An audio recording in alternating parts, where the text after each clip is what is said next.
Vos prieš pusmetį savo verslą prekybą internetu pradėjęs Laimonas Zutkis jau planuoja plėtrą. Netrukus Kaune duris atvers nauja parfumerijos ir dekoratyvinės kosmetikos parduotuvė.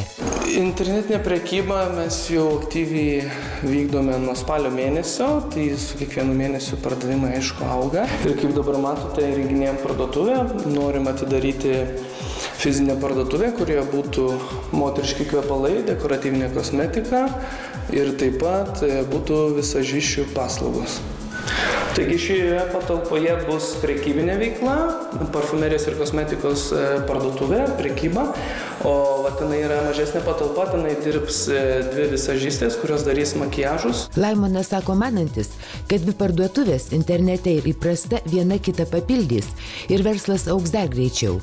O prasidėjo viskas labai paprastai. Dirbau su pardavimais vienoje tarptautiniai kompanijai, kuri užsiima tiesioginiais pardavimais parfumerijos kosmetikos srityje. Ir kaip sukaupęs daug patirties asmuo, nutariau padaryti tokią verslo nišą, grinai moterims, merginoms, kur būtų sukoncentruotas didelis parfumerijos kosmetikos asortimentas ir būtent orientuotas į moterišką auditoriją. Kaip ir daugeliu jaunų verslininkų, savų lėšų vaikinui nepakako, tad nusprendė pasinaudoti lengvatinę paskolą. Man reikėjo dalies, kaip sakyti, tik tais finansavimo, tai ėmiau apie, dabar čia dar litais, apie 50 000 litų. Ir ėmiau 3 metai buvo terminas.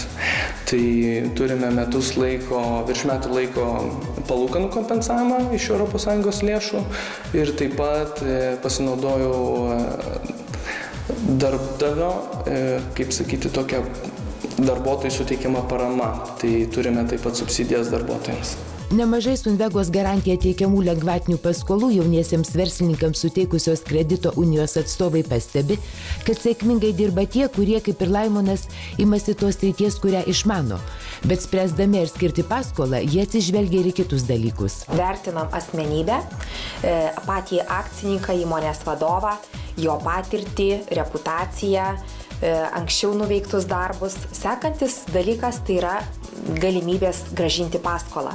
Įvertinam įmonės pajėgumus, verslo plano gyvybingumą, realistiškumą, idėjos naujumą, plėtros galimybės ir pats paskutinis dalykas tai yra garantų užstatų įvertinimas. Invegos garantija yra antrinė, tačiau labai reikšmingas užnugaris akcininkui, gali būti nekilnojamas turtas, akcininko laidavimo dažnai paprašome, atsargų įkeitimo, apsvarstome, išduodame paskolą ir po to akcininkas, įmonė moka palūkanas ir kas ketvirtį Invega kompensuoja net 95% sumokėtų palūkanų. Verslumo skatinimo fondo lengvatinė paskola verslo pradžiai ir plėtrai teikiama su Invegos garantija ir be jos nuo 2010-ųjų pasinaudojo beveik 1200 įmonių.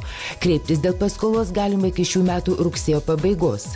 Iš viso pradedantiems verslininkams iš Europos socialinio fondo jau suteikta lengvatinių paskolų už beveik 16 milijonų eurų. Daugiau negu trečdalis jų suteikta jaunuoliams iki 29 metų. Daugelis, kaip ir Laimonas, pasinaudojo ir kita socialinės apsaugos ir darbo ministerijos inicijuota Invegos administruojama priemonė subsidijos verslumui skatinti. Jaunų įmonių darbuotojų darbo užmokesčių iš dalies kompensuoti buvo skirta per 5 milijonus eurų.